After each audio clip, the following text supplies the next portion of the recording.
నా దేహోస్మి, ఈ శరీరాన్ని నేను కాదు. విష్ణుశేష, నేను విష్ణువు యొక్క దాసుడిని. అపరిగ్రహ, ఏదో సడన్గా ఒక రోజు కాదు, ఇదే నా శాశ్వతమైన స్వరూపం. తమేవ, వాడిని మాత్రమే శరణం ప్రాప్త, శరణాగతి చేస్తున్నాను, వాడినే నా శరణం అని నేను నమ్ముతున్నాను. ముక్తికి ప్రతిదానికి వాడు ఒక్కడే నాకు దిక్కు. ఇది అనుష్ఠించిన నేను తత్కైంకర్య చికీర్షయ. చికీర్షయ అంటే ఉత్సాహంగా, ఆనందంగా, కైంకర్య, వాడి సేవనే చేసుకుంటూ నేను నా కాలాన్ని గడుపుతాను. అందరికీ నూతన సంవత్సర శుభాకాంక్షలు. అయితే 2 పాసురాలు లాగింగ్లో ఉన్నా, 2 రోజుల నుంచి ఉపన్యాసం చూడలేదు. కానీ నేను కొంచెం జిడ్డు లాంటి వాడిని కాబట్టి మిమ్మల్ని వదలను. ఆ 2 పాసురాలు కవర్ చేసేసే ఇక్కడ వరకు వద్దాం. ఎందుకంటే 30 తప్పామే గోదాదేవి అంటుంది. 30లో ఒకటి కూడా వదలకూడదు, అన్నీ రత్నమే. ఒక రత్నం పైన అది మళ్ళీ దొరకదు, మళ్ళీ సంవత్సరం పాటు ఆగాలి. మళ్ళీ దాంట్లో పైగా మనం రామానుజాచార్య వారి అర్థం చూస్తున్నాం. అయితే మనం 14 వరకు చూసాము. 15వ పాసురం ఎల్లే ఇలంగిలియే అనేటువంటి పాసురం. అది చివరి గోపికా స్త్రీని మేలుకొలిపి నందగోపస్వామి వాళ్ళ ఇంటికి నిన్నొచ్చింది, ఇవాళ యశోదమ్మని బలరాముడి వీళ్ళతో మాట్లాడుతుంది. అయితే చివరి గోపికా స్త్రీతో మాట్లాడేటప్పుడు మాత్రం గోదాదేవి అమ్మవారు ఒక సంభాషణ మాట్లాడుతున్నారు. ఇప్పటి వరకు సంభాషణగా మాట్లాడలేదు. చూస్తే గోదాదేవియే మాట్లాడుతుంది, వాళ్ళు లోపల నుంచి ఏమీ జవాబు రావట్లేదు. కానీ ఈ గోపికా స్త్రీ జవాబు చెబుతోంది. ఎందుకు జవాబు చెప్పేటట్టు రాసిందంటే, గోపికా స్త్రీ అంత బాగా ఒక మాట అంటోంది. 30 పాసురాల్లో మధ్యలో ఉన్న పాసురం 15వ పాసురం. దాంట్లో ఒక్కొక్క పాసురంలో 8 లైన్లు, దాంట్లో 4వ లైన్లో ఒక విషయం. ఇది రత్నం, అంటే తిరుపావి మధ్యలో ఒక రత్నం. అందుకే ఇల్లే ఇలంగిలియే, ఒక యవ్వనమైన చిలుక వంటి దానా, ఇన్ను మురుంగుదియో, ఇంకా పడుకోనున్నావా? అయితే ఆవిడంటుంది, సిల్లిండ్రన్ నంగేమీర్, ఎందుకలా అంటే కొంచెం వెటకారంగా, ఎందుకలా ఇంకా పడుకోనున్నావా, ఎందుకలా మాట్లాడుతున్నారు? పోదరిగిండ్రే నంగమీర్, ఓ గోపికా స్త్రీలారా, గొప్ప భాగవతులారా, పోదరిగిండ్రే, వచ్చేస్తున్నాను, ఎందుకలా మాట్లాడతారు? అయితే వచ్చేస్తున్నాను అనింది కదా, కానీ ఇంకా రావట్లేదు కదా. అందుకే గోపికా స్త్రీ, అది గోదాదేవి అమ్మవాళ్ళు వాళ్ళ సఖువులందరూ అంటున్నారు, వల్లై ఓ గొప్ప గోపిక అంటే చాలా గొప్పగా ఉంది కూడా, వెటకారంగా చెప్తారు. చాలా వల్లై ఉన్ కట్టురేగల్ పండే ఉన్ కట్టురేగల్, నీ కట్టుకథలన్నీ పండే మాకు ముందే, ఉన్ వాయరిదం, నీ నోరు తెలుసు, నువ్వు చెప్పే కట్టుకథలన్నీ తెలుసు, ముందు నుంచి తెలుసు మా, కాబట్టి వస్తున్నా అని రావట్లేదు. ఆవిడంటుంది, అవునా, వల్లీరుగల్ నీంగలే నానేదాన్ ఆయువుగా అని అంటుంది. వల్లీరుగల్ నీంగలే, అవును మీరందరూ చాలా గొప్పవాళ్ళు, నానేదా నాయుడుగా, నాదే దోషం, నేను కొంచెం నీచమైన దాన్నే అని అంటుంది. అప్పుడు వెంటనే గోదాదేవి అంటుంది, ఒళ్ళే నీ పోదాయ్, వెంటనే రా, ఉనక్కెన్న వేరుడై, ఇంకేం పనుంది నీకు? అయితే ఆవిడంటుంది, ఎల్లారం పోందారో, అందరూ వచ్చేసారా అని అడుగుతుంది. గోదాదేవి అంటుంది, పోందా, వచ్చేసారు. పోందా ఎన్నికోళ్ళు కావాలంటే వచ్చి లెక్క పెట్టు. ఎన్నికోళ్ళు వల్లానై కొండ్రానై, పెద్ద ఏనుగుని చంపాడే. ఏనుగు అంటే ఒక ఏనుగుతో యుద్ధం చేశాడు. నగ్నజితి అని, కువలయాపీఠం అని, నగ్నజితి అని ఒక భార్య కృష్ణుడికి. అయితే ఆవిడ్ని జయించాలంటే ఎంతోమంది ఏనుగుల్ని జయించాలి అని ఒక షరతు ఉంది. వాడు యుద్ధం చేసి గెలుస్తున్నాడు. కువలయాపీఠం ఒక ఏనుగుని జయించాడు, ఒక ఏనుగుని కాపాడాడు. ఒక పక్షిని కొంత గోపికా స్త్రీల దగ్గర వస్త్రం దొంగలించాడు, ద్రౌపదికి వస్త్రం ఇచ్చాడు. అలా ఆశ్చర్యంగా ఉంటుంది కృష్ణుడి లీలలన్నీ. ఒక గజేంద్రుడిని చంపాడు, గజేంద్రుడిని కాపాడాడు, కువలయాపీఠాన్ని చంపాడు. కాబట్టి అలా మాట్లారై మాట్లాడిక వల్లానై మాయనై పాడేలో రెంపవా, మాయుడిని ఆ మహామాయుడు అయినటువంటి కృష్ణుణ్ణి తలుచుకొని రా రా రా తొందరగా రా అంటూ. దీంట్లో విషయం అక్కడే ఉంది. ఇలంగిలియే అనే ఒక విషయం ఉంది, చాలా అద్భుతమైన విషయం. అంటే చిలుక, ఓ చిలుక వంటి దానా అని సంభాషిస్తుంది. పలికేటప్పుడు పిలిచేటప్పుడు ఆ గోపికా స్త్రీని కిళియే అని అంటుంది. ఎందుకు చిలుక అని అంటుందంటే చిలుకకి ఒక అద్భుతమైన లక్షణం ఉంది. ఎందుకంటే దాన్ని పెంచేవాడు ఏం మాట్లాడిస్తాడో అదే మాట్లాడుతుంది, సొంతంగా ఏది మాట్లాడదు. ఇది చాలా గొప్ప లక్షణం. ఇది ఎప్పుడు ఒక శిష్యుడిని తయారు చేయాలంటే మనం చెప్పేదే వాడు చెప్తున్నాడా, కొంచెం మసాలా అంతా యాడ్ చేసి చెప్తున్నాడా అనేది చూడాలి. వాడు కొంచెం ఎక్కువగా చేసి చెప్తున్నాడంటే వాడు సరైన శిష్యుడు కాదు అంటే. మనతో వచ్చిన సమస్య అదే. మనం ఇది చెప్పు అంటే అది చెప్పరు, ఎగ్జాక్ట్గా అదే చెప్పరు, కొంచెం యాడ్ చేసి చెప్తారు. చాలా తప్పు. అది అతివాదం అని అంటారు, అదొక దోషం. అది ఎంత తొందరగా వీలైతే అంత తొందరగా దిద్దుకోవాలి. అది దిద్దుకోలేదంటే అదొక అలవాటుగా మారిపోయి లేనివన్నీ చెప్పినట్టు ఊహించుకొని మనమే చాలా గొడవలన్నీ అవుతుంటాయి దీనివల్లే. ఇంట్లో మనకి నిత్య జీవితంలో వాడు చెప్పాడో లేదో, నిజంగా చెప్పాడు అని మనం అనుకుంటాం, ఇట్లా అన్నీ అవుతుంది. అతివా 4 దోషాలు ఉన్నాయి వాక్కులో అని అంటున్నాం. పరుషం, అతివాదం, పరుషుణం, అసంబద్ధ ప్రలాపం, 4 దోషాలు ఉన్నాయి వాక్కులో. అయితే ఈ 4 దోషాలు చిలుక దగ్గర ఉండదు. చిలుక చూడండి ఏది చెప్పిందో అదే చెప్తుంది. ఇది నేర్చుకోవాలంటున్నారు. ఇంకా శుకవత్ పఠంత అని ఉంటుంది శాస్త్రం. ఎప్పుడు ఒక చిలుకలాగా నేర్చుకోవాలి. మన సంప్రదాయంలో ఆచార్యులు కూడా వాళ్ళు కొత్తగా ఒకటి సృష్టించి ఒక మతం అని చెప్పరు. పూర్వాచార్యులు చెప్పిందే చెప్తారు, అదే అసలైనది. తనకు నచ్చింది చెప్తూ ఉంటారు కొంతమంది, ఉపన్యాసం చెప్తారని. వాళ్ళకి నచ్చింది రామాయణంలో, వాళ్ళకి అనిపించేది రామాయణంలో చెప్పడం, వాళ్ళకి ఏదో సొంతంగా ఏదో చెప్పడం, ఇట్లాంటివి చెప్పడం వల్లే ఇన్ని మతాలు ఉన్నాయి హిందూయిజంలోనే. సరైన అర్థం ఇవ్వడం లేదు. అందుకే ఇన్ని అభిప్రాయాలు, ఇన్ని భేదాలు. ఎందుకంటే సొంతంగా కొంచెం ఒక ఆయన మై భగవద్గీత ఒక బుక్ రాశాడు. నీదెందుకు పెద్ద ముందు వాళ్ళు చెప్పి రామానుజాచార్యుల వారు చెప్పిన అర్థం చెప్పు, నీ భగవద్గీత వెడికి కావాలి. ఒక ఆయన ఇలానే రామాయణం అని రాశాడు, అది చాలా ఫేమస్. దాంట్లో in my opinion what Rama did was wrong అని రాశాడు. నీ ఒపీనియన్ ఎవరికి కావాలి? వాల్మీకి చెప్పింది చెప్పు, రామానుజాచార్యుల వారు చెప్పింది చెప్పు.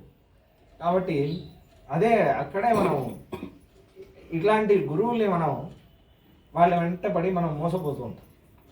కానీ మన సంప్రదాయంలో మన ఆచార్యులు కూడా చెప్పారంటే, యథా పద్మపురాణే ఈ ఖండంలో ఈ మహర్షి ఈ శిష్యుడికి సంవాదంలో ఈ శ్లోకం ఇలా చెప్పారు, ఇలానే చెప్తారు.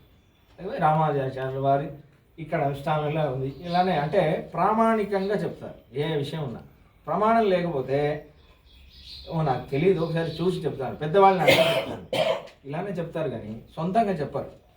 తెలియకపోతే తెలియదు అని చెప్పాలి. సొంతంగా మనమే ఊహించుకొని చెప్పడం ఆచార్యులు. ఎందుకంటే మనం మిస్లీడ్ చేస్తున్నట్టు. ప్రత్యేకించి ఆధ్యాత్మిక విషయంలో సొంతంగా మనమే చెప్పడం ఇది చేయకూడదు. తెలీదు, పెద్దవాళ్ళు నేను కనుక్కొని చెప్తాను అని చెప్పాలి. అందుకే చిలుక, అందుకే గోదాదేవి అమ్మవారు ఒక చిలుక ఎప్పుడు చేతిలో ఎందుకు పెట్టుకుంటారంటే, తాను సొంతంగా ఏది చెప్పట్లేదు, వాళ్ళ నాన్నగారు విష్ణు చిత్త స్వామి వారు తనకి ఏది నేర్పించారో అదే మాట్లాడుతుంది అన్నట్టు. అందుకే ఎప్పుడు గోదాదేవి చెప్పినా విట్టు చిత్తన్ గోదై, బట్టర్ బిరాన్ గోదై, ఇలానే మాట్లాడుతుంది.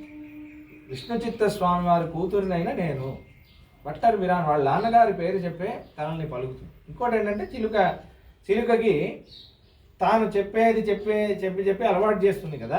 ఆ చిలుక ఆవిడ ఏం మాట్లాడుతుందో అదే మాట్లాడుతుంది. దాని తర్వాత ఆ చిలుకని పంపిస్తుంది కృష్ణుడి దగ్గరికి. ఆ కృష్ణుడు గోదాదేవి అమ్మవారు చెప్పింది ఆ చిలుక కృష్ణుడికి అలానే వెళ్ళి చెప్తుంది. అందుకే ఆ చిలుక అనేది గోదాదేవికి కృష్ణుడికి మధ్యలో ఒక రాయభారం ఉండాలి. అంటే కృష్ణుడి విరహం తట్టుకోలేనప్పుడు ఆ చిలుకని పంపిస్తుంది అని. అందుకే గోదాదేవి అమ్మవారి చేతిలో చిలుక ఉంటుంది. కాబట్టి అలా ఉండాలి ఆచార్య లక్షణం అనేది. అందుకే ఇది చాలా ముఖ్యం. అందుకే నేను చెప్పాను కదా, రామానుజాచార్యుల వారు శ్రీభాష్యం సొంతంగా రాయాలి అని రాయలేదు.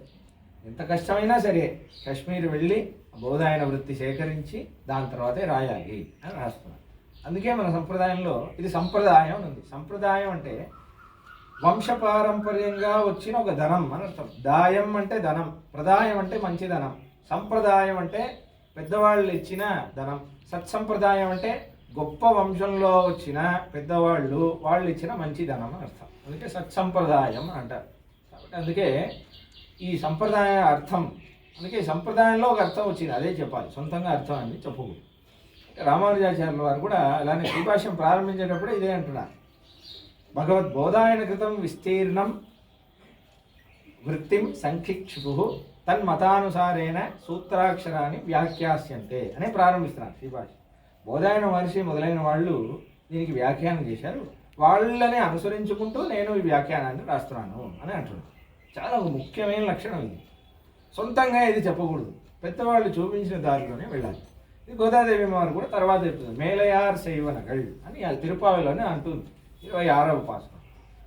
కాబట్టి ఈ గోపికాస్త్రీ చూడండి, వాళ్ళు దోషం ఒకటి చెప్తున్నారు, ఉన్ కట్టుగలు పండే అది నీ దగ్గర ఏంటి, నువ్వు నీ కట్టుగదలన్నీ మాకు ముందే తెలుసు, నువ్వు ఎటువంటి దానిమో మాకు తెలియదా అని కొంచెం వ్యంగ్యంగా మాట్లాడగానే ఆ గోపికాస్త్రీ చూడండి, పళ్ళీరుగలు నింగలే, అవును మీరందరూ చాలా గొప్పవాళ్ళు, నానేదా నాయుడుగా ఆ పదం గోదాదేవి వారు వాడగానే మన ఆచార్యులన్నీ పొంగిపోతున్నారు. ఆహాహా ఎంత బాగా చెప్పింది ఈ విషయం అనేది చూడండి. అది కూడా తిరుపావి మధ్యలో చెప్పింది ఆ విషయం, నానేదా నాయుడుగా, అవును నాదే దోషం, నేనే నీచమైన దాన్ని. ఇది ఒక గొప్ప శ్రీ వైష్ణవ లక్షణం. ఎందుకంటే శ్రీ వైష్ణవ లక్షణం చెప్పేటప్పుడు ఏమంటారంటే, తమిళ భాషలో అంటారు, దీనికి ఒక ప్రమాణం కూడా ఉంది. ఏంటంటే, தன்னிடத்தில் இல்லாத குற்றத்தை ஒருவர் சொல்லுவராகில் இல்லை என்று சொல்லாமல் ఆమ్ என்று ఏற்றுకొల్బవన్ వైష్ణవన్ అని అంటున్నారు. అంటే దాని మీనింగ్ ఏంటంటే, మన యందు లేని దోషాన్ని ఒకటి చెప్పితే లేదు అని వాళ్ళతో వాగ్వాదం చేయకుండా సరే అని యాక్సెప్ట్ చేసేవాడే వైష్ణవుడు అంటున్నారు. ఏంటి అంటే, లేని దోషం ఒకడు, ఏదో ఒకటి దోషం, మనల్ని ఎవరో ఏదో అంటూ ఉంటారు, బక్కోడా తెల్లోడా నల్లోడా ఏదో ఒకటి అంటూ ఉంటారు, వీడికి డబ్బులు పిచ్చి ఉందో లేదో ఏదో ఒకటి అంటూ ఉంటారు, ఉన్న దోషం లేని దోషం ఏదో ఒకటి అంటూ ఉంటారు. కానీ వాళ్ళకి జవాబు చెప్పాలి, వాళ్ళకి అర్థం చేయించాలి, అందరు నా గురించి మంచిగా అనుకోవాలి, ఈ గొడవలో వెళ్ళకూడదు. ఎందుకంటే టైం వేస్ట్ ఇది. అంటే మనం మంచి వాళ్ళని ప్రూవ్ చేయడానికి టైం వేస్ట్ చేయకూడదు. మనం మంచివాళ్ళగా ఉన్నామా, కృష్ణుడు మనల్ని మంచివాడుగా అనుకుంటున్నాడా, కృష్ణుడి దృష్టిలో నేను మంచివాడినా, అంతే ఆలోచించు. ఎందుకంటే మీరు ఎక్స్ప్లెయిన్ చేస్తే కూడా వాడు వినడు. ఇంకోటి ఏంటంటే, దీంట్లో చాలా విచారం అంతా ఉంది అంటున్నాను. ఒక విచారం ఏంటంటే, మీరు బాగా ఆలోచిస్తే ఆయన చెప్పడం వల్ల మీకు నొప్పి కలగలేదు. ఎందుకంటే ఇదే వాడు వేరే ఏదో ఒక రోజు నవ్వుతూ చెప్తుంటే మీకు దుఃఖం కలగదు, ఏదో సడన్గా ఒక రోజు కలుగుతుంది, సడన్గా ఒక రోజు మీరు ట్రిగర్ అవుతారు. ఇదే మాట వాడు ప్రతిరోజు అంటూ ఉంటాడు, ఏదో ఒక రోజు మీరు ట్రిగర్ అవుతారు. అంటే ఏంటంటే, వాడి మాట వల్ల మీకు దుఃఖం కలగలేదు, మీకనే ఒక పాపం ఉంది, పూర్వజన్మ పాపం ఏదో ఒకటి, అది వాడి నోటి ద్వారా మీకు నొప్పి రావాలి అని ఏర్పడుస్తుంది అది, అంతే. కాబట్టి మీ పాపం వల్లే మీకు నొప్పి వస్తుంది, మీ పూర్వకర్మ వల్లే మీకు అది ఏర్పడాలి అని ఉంది. కానీ వాడు ఒక ఏమంటున్నాడంటే ఒక సమిత అవుతున్నాడు దాన్ని, వాడి మాట అనేది. కాబట్టి నాకు ఇది కలిగిందంటే సరే, నాకేదో పూర్వజన్మ పాపం అయినట్టుంది, వాళ్ళు ఇది వినాలని ఉంది, సరే అని అనుకోవాలి. ఇది మొదటిది. ఇంకోటి ఏంటంటే, మీ దగ్గర లేని దోషం చెప్తున్నాడు, మీరు ఎందుకు అంటే లేని దోషం వాడు చెప్పినా నేను వినాల్సిన పరిస్థితి భగవంతుడు ఎందుకు కల్పిస్తున్నాడు? పూర్వజన్మలో నాకు ఈ దోషం ఉండిందేమో, లేకపోతే నిజంగా నా దగ్గర ఈ దోషం ఉండిందేమో ఒకప్పుడు, నేను మర్చిపోయానేమో, అందుకే వినాల్సి వస్తుంది అని. అంటే మనం కూడా వింటాం కదా, ఏదో జన్మలో ఏదో వాడిని ఏమార్చిన వాడు ఈ జన్మలో వీడిని ఇంకొకళ్ళు ఏమారుస్తారు అని విషయాలన్నీ పురాణాల్లో చాలా ఉన్నాయి కదా, ఇలాంటి కథలన్నీ. అలానే మన దగ్గర ఏదో దోషం ఉంటుంది, అది ఇప్పుడు వినాల్సి వస్తుంది. నేను ఇలా ఎంతోమందిని దోషం చెప్పుంటాను, నాకు ఇవాళ ఇప్పుడు వినాల్సి వస్తుంది. ఇంకోటి ఏంటంటే, భగవంతుడు ఎన్నో లీలలు చేస్తాడు. సరే, నేను వాడి దాసుడిని కదా, వాడి ఇష్టం, వాడు నన్ను ఇది వినాలి అనుకుంటున్నాడు, సరే వాడి ఇష్టం, వాడి సంకల్పం ఎలా ఉంటాడు. వైష్ణవుడు ఇలానే ఆలోచిస్తాడు. ఈ గొడవలన్నీ వెళ్ళరు. ఎందుకు వెళ్ళడంటే, మీకు ఉదాహరణ చెప్పాలంటే, ఒక ట్రైన్ ఉంది, లేట్ అయిపోయింది, ఉరుకుతున్నాడు ఒకడు, ఉరుకుతున్నాడు, ప్లాట్ఫామ్ దాటేసి పట్టాలు మీద ఉరుకుతున్నాడు, కింద పడ్డాడు, మళ్ళీ లేచాడు, మళ్ళీ ఉరుకుతున్నాడు. సడన్గా ఎవరో చైన్ లాగారు, ఏదో అదృష్టవశాత్తు ఎక్కేశాడు. వాడి సీటు దగ్గర వెళ్ళాడు, కూర్చున్నాడు. అమ్మా అన్నాడు. ఎదుటి ప్యాసింజర్ అన్నాడు, ఏంటి సార్ ఇది అన్నారు. అంటే ఏమైంది, చేతిలో దెబ్బ అంటే వీడు ఆలోచించాడు, ఎక్కడ చేతిలో దెబ్బ ఎక్కడ తాగిందంటే పట్టాల దగ్గర రాళ్ళ మీద పడ్డాడు, అక్కడ తాగింది. అవునండి అక్కడ పడ్డాను అందుకే తాగింది. దెబ్బ కూడా తెలియకుండా మీరు ఉరుకుతున్నారా అని అడిగాడు. ఎలా తెలుస్తుంది, ఎందుకంటే దృష్టి ఎక్కడుంది, ట్రైన్ పట్టుకోవాలి అనే దాని మీద ఉంది, ఇంకా దెబ్బ తాగినా తెలియదు కదా. మీ దృష్టి కూడా కృష్ణుడి మీద ఉంటే ఈ వాదాలు అవమానాలు ఇవన్నీ మీ మనసులో ఉండదు, ఈ నొప్పులన్నీ మీ మనసులో ఉండదు. కాబట్టి మీ దృష్టి కృష్ణుడి మీద లేకపోతేనే ఇవన్నీ మిమ్మల్ని ఆపేస్తాయి, కృష్ణుడిని చేరుకోనివ్వకుండా. ప్రతిరోజు ఒక కారణం వెతుక్కుంటారు, ఇవాళ వీళ్ళు ఇదన్నాడు, ఆ రోజు వాడు అదన్నాడు, ఇలానే ఆగిపోతారు. మీరు భక్తిలో సాధన చేయరు, ముందుకు వెళ్ళారు. ఎప్పుడు ఏదో ఒక కారణం, డైలీ ఒక రీజన్ ఎత్తుక్కుంటారు. ఇవాళ నాకు ఒంట్లో బాగాలేదు, రేపు నాకు మూడ్ ఆఫ్ ఉంది, ఎల్లుండి నాకు ఏదో ఇలానే ఉంటుంది. కాబట్టి దృష్టి అక్కడ ఉందనుకోండి, మనకి ఇవన్నీ అసలు గుర్తురా. అలానే ఇదే మన ఆచార్యుల దశ. ఈ చిన్న చిన్న వాటిల్లో వాళ్ళు వెళ్ళరు. సరే ఇది బెస్ట్ ఎగ్జాంపుల్ ఏంటంటే భరతుడే. భరతుడు అసలు రాముడు వనవాసం వెళ్ళేటప్పుడు అసలు సీన్లోనే లేడు, కానీ అందరూ భరతుడినే దోషం అంటున్నారు. భరతుడిని ఎవరు అర్థం చేసుకోలేదు, కైకేయి అర్థం చేసుకోలేదు, అందుకే కదా రాజ్యం అడిగింది. దశరథుడు అర్థం చేసుకోలేదు. భరతుడు నాకు తలకొరివి పెట్టాడంటే నేను అసలు ఒప్పుకోను అంటున్నాను. దశరథుడు అర్థం చేసుకోలేదు. కౌసల్యం అవమానిస్తుంది. వశిష్ఠ మహర్షి భరతుడికి ఏదైనా రాజ్యం మీద ఆశ ఉందో అనుకుంటున్నారు. అయోధ్యవాసులు అందరూ భరతుడిని అవమానిస్తున్నారు. భరద్వాజ మహర్షి కూడా అంటున్నారు, గుహుడు కూడా అంటున్నారు, లక్ష్మణుడు కూడా భరతుడు వస్తే చంపేస్తా అంటున్నారు, సీతమ్మ కూడా అంటుంది. కానీ భరతుడు ఎవరైనా ఏదైనా అన్నట్టు మీకుందా? ఎక్కడ ఏమనలేదు, అవన్నీ పట్టించుకోలేదు. ఎందుకు? రాముడు నా గురించి ఏమనుకుంటున్నాడు, రాముడి దృష్టిలో నేనే. అందుకే రాముడు పాదుక ఇచ్చాడు చూడండి, పాదుక పట్టుకోగానే మళ్ళీ భరతుడు తలరాత మొత్తం మారిపోయింది. అందరూ భరతుడిని పొగుడుతున్నారు, ఎటువంటి తమ్ముడు ఉంటాడా అని. కాబట్టి ఇవన్నీ పట్టించుకోకూడదు. అలానే ఈ సఖి ఏమంటుంది, నానేదా నాయుడుగా నేనే ఉండనివ్వండి. వీళ్ళందరూ చెప్తుంటే భరతుడు కూడా తన మీద తానే దోషం అంటున్నాడు. నాదే తప్పు, నా వల్లే కదా ఇదంతా అయింది అంటున్నాడు. ఒక శ్లోకం ఉంది రామాయణంలో, నమంతరాయా నమాతులస్య దోషో న రాజ్ఞ నచ రాఘవస్య వనప్రవేశో రఘునందనస్య మత్పాపమేవాత్ర నిమిత్తమాసీత్ అని అంటున్నాడు. మా అన్నయ్య వనవాసం వెళ్ళడానికి మంతర కారణం అనుకుంటున్నారా? మంతరే కదా ఇదంతా చేసింది అంటే మంతర కారణం కాదు. ఎందుకంటే మంతరకి కైకేయి అంటే ఇష్టం. సరే మా అమ్మ వల్ల అయిందా అంటే మా అమ్మకి నేనంటే ఇష్టం. సరే దశరథుడి వల్ల ఇది అయిందా అంటే దశరథుడికి కైకేయి అంటే ఇష్టం. కాబట్టి ఈ మొత్తం రాముడు వనవాసం వెళ్ళడానికి అయోధ్యవాసులు కారణం కాదు, కైకేయి కారణం కాదు, మంత్ర కారణం కాదు, దశరథుడు సత్యవాకి కారణం కాదు, నేనే కారణం. ఈ భరతుడు అనేవాడు ఒకడు పుట్టక ఉండుంటే రాముడు వనవాసానికి వెళ్ళాడు కదా. నాలాంటి ఒక తమ్ముడు ఉండడం వల్లే కదా మా అన్నకి ఇంత కష్టం వచ్చింది అని తన మీద తానే దోషం వేసుకొని అంటున్నాడు. అందుకే రాముడు ఎవరికి ఇవ్వని ఒక అనుగ్రహం చేసి తన పాదుకని భరతుడికి ఇచ్చి భరతుడి ఖ్యాతిని పెంపొందించి చూపిస్తున్నాడు. కాబట్టి అలా ఉత్తమంగా ఈ వైష్ణవరాలు ఉంది. కాబట్టి ఇక్కడ రామానుజాచార్యుల వారి చరిత్రలో చూసినట్లయితే రామానుజాచార్యుల వారి కంటే ముందు మోక్షం అంటే ఏంటో ఎవరికి సరిగా అర్థం కాలేదు. ఇప్పుడు కూడా చాలామంది మోక్షం అంటే ఒక పదం వాడుతూ ఉంటారు, కైవల్యం కైవల్యం అని ఒక పదం వాడుతూ ఉంటారు. కైవల్యం అంటే చాలామందికి ఏంటో తెలియదు. కైవల్యం అంటే వీళ్ళు చెప్పేది ఏంటంటే నువ్వే దేవుడివి అని ఎరుగు, అహం బ్రహ్మాస్మి అనే స్థితిని నువ్వు ఎరుగు, అలానే కూర్చో. నువ్వు నువ్వు నువ్వు నువ్వు ఉన్నావనేది అబద్ధం, నువ్వే దేవుడివి అనేది ఎరుగు. సోహం వాడే నేను, నేనే దేవుణ్ణి అనే స్థితిలో ఎరగొక స్థితి బాగుంటుంది. శరీరం కాదు నువ్వు జీవాత్మ, నువ్వు కూడా లేవు, నువ్వే దేవుడివి అనేది ఎరుగు అనొక స్థితి అంటున్నారు. రామానుజాచార్యులు చెప్పాను కదా, దీనికి వ్యాఖ్యానం వేరేలాగా ఇచ్చారు. మనం అందరం భగవంతుడి దాసులం అని ముందు ఎపిసోడ్లో చెప్పాను. భగవంతుడి దాసులం అనే స్థితి మనది కాదు, అదే నిజం. దాస స్థితి మనది. అయితే మీకు అర్థమయ్యేటట్టు చెప్పాలంటే వాళ్ళు సోహం సోహం సోహం అన్నారు. మన సంప్రదాయంలో ఆచార్యులు ఏం చేశారంటే ఆ సోహం సోహం అంటే ఏంటి? సహ వాడే అహం నేను, ఆ దేవుడినే నేనే దేవుణ్ణి అని స్థితి. ఇప్పుడు కూడా మీరు ఏదైనా మెడిటేషన్ క్లాస్ వెళ్ళారనుకోండి, సోహం సోహం అని జపం చేయని అంటారు. రామానుజాచార్య సంప్రదాయంలో ఏం చేశారు? ఆ సోహంకి ముందు ఒక దా యాడ్ చేశారు. దాసోహం, నేను వాడికి దాసుణ్ణి. అయితే వాళ్ళు ఏం చేశారు తర్వాత? వాళ్ళు ఇంకో సా యాడ్ చేశారు. సదాసోహం, నేను ఎప్పటికీ దేవుడినే. మన సంప్రదాయం చేశారు ఇంకో యాడ్ చేశారు. దాసోహం, నేను భగవంతుడికి మాత్రమే దాసుణ్ణి కాదు, భగవంతుడి దాసుళ్ళకి కూడా నేను దాసుణ్ణి. నువ్వు ఎన్ని సాయన యాడ్ చేయి, నేను అంత కిందికి వెళ్తాను. నువ్వు ఎంత అహంకారంతో కొట్టమిట్టాడినా నేను ఇంకా కింద కింద కింద కింద వెళ్ళి భాగవతుల కిందకి నేను వెళ్ళి వాళ్ళ దగ్గర నేను అంత దాసుడిగా ఉంటాను.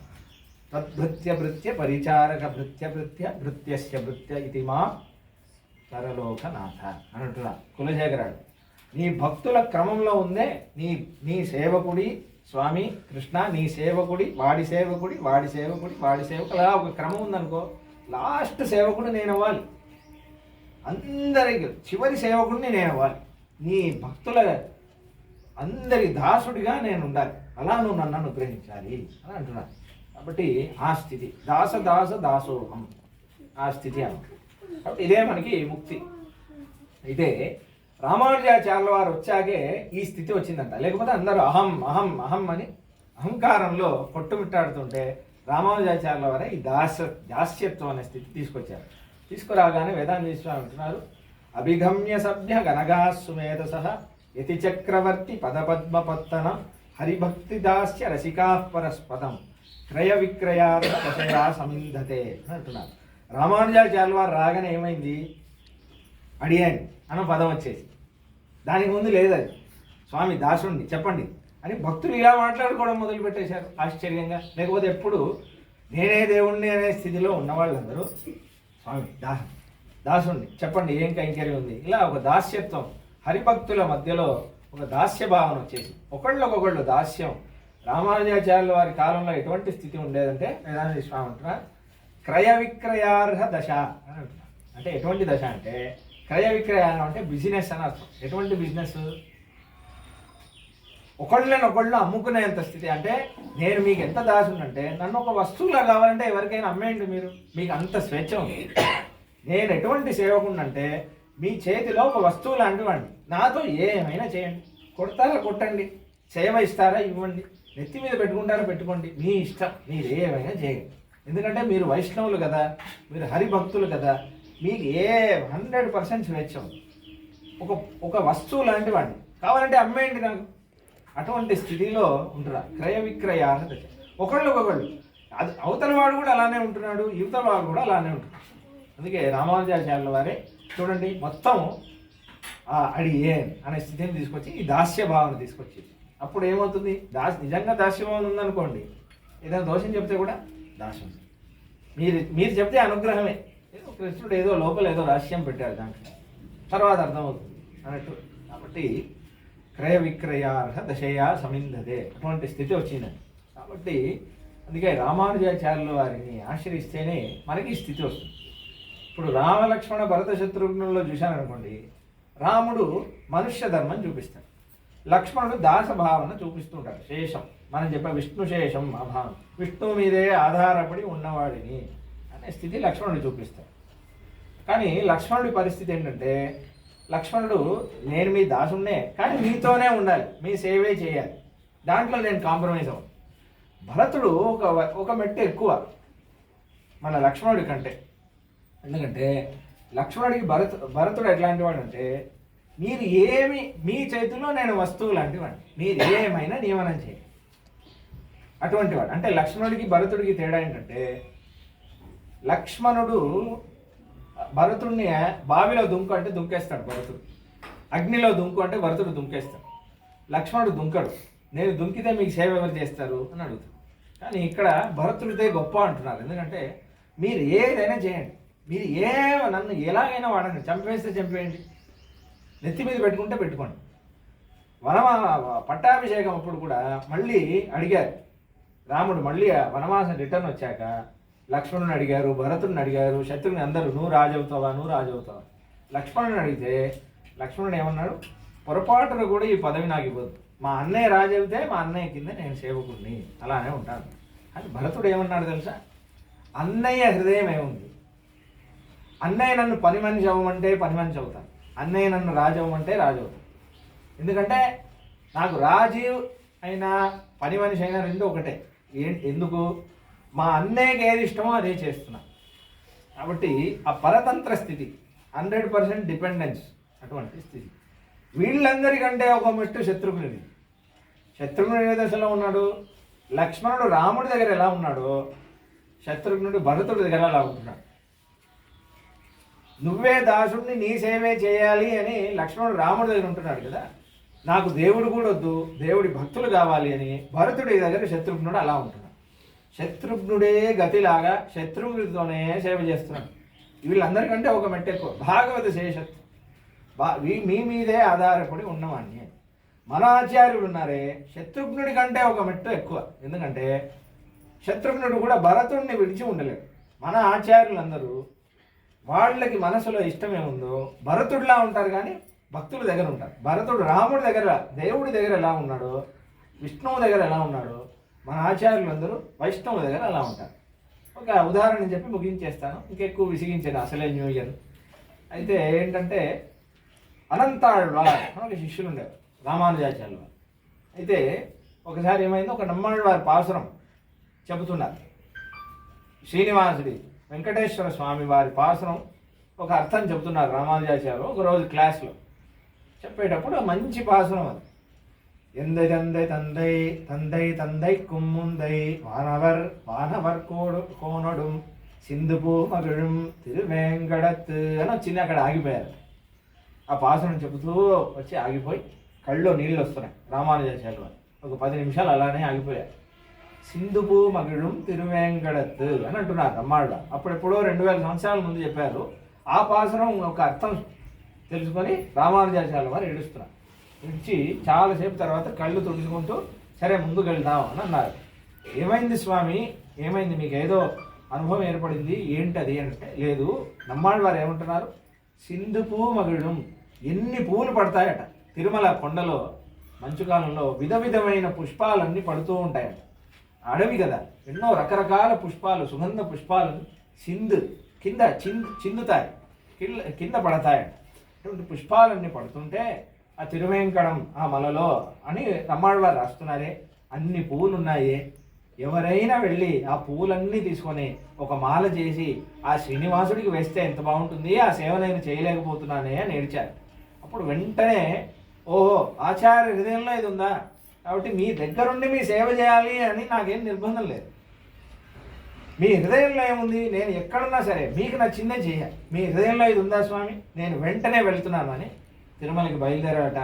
అప్పుడు వెళ్ళిన వారే జీవితాంతం తిరుమలలో ఉన్నారు అనంతాళ్వార్. ఇప్పుడు కూడా అక్కడే ఆయనే పూల తోట నిర్మాణం చేసి ఆ గార్డెన్ అంతా నిర్మాణం చేసి ఇప్పుడు కూడా అనంతాళ్వార్ తోట నుంచే వెంకటేశ్వర స్వామికి మాల వస్తుంది. ఇక్కడ అనంతాళ్వార్ స్వామితో వెంకటేశ్వర స్వామి లీల చేశాడు. ఆయన బావి తవ్వుతుంటే తెలుసు కదా, కథ వినుంటారు. బావి తవ్వుతుంటే చిన్న పిల్లాడిలా వస్తే ఇక్కడ ఒక రాయి తగిలితే అనంతాళ్వారే పచ్చకర్పూరం పెట్టారు. అందుకే వెంకటేశ్వర స్వామికి ఇక్కడ పచ్చకర్పూరం ఉంటుంది.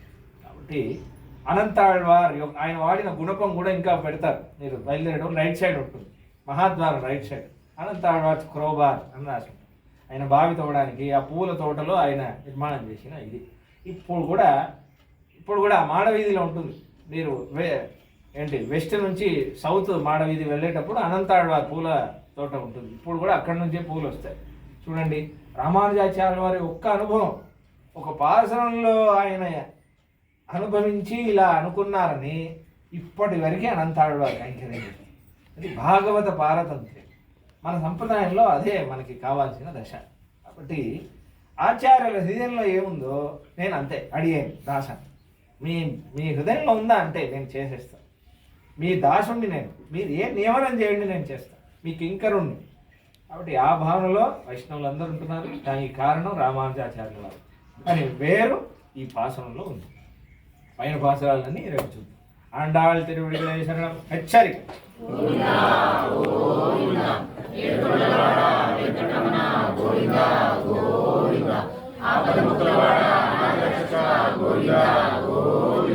జయ జయ శ్రీ సుదర్శన జయ జయ శ్రీ సుదర్శన శ్రీ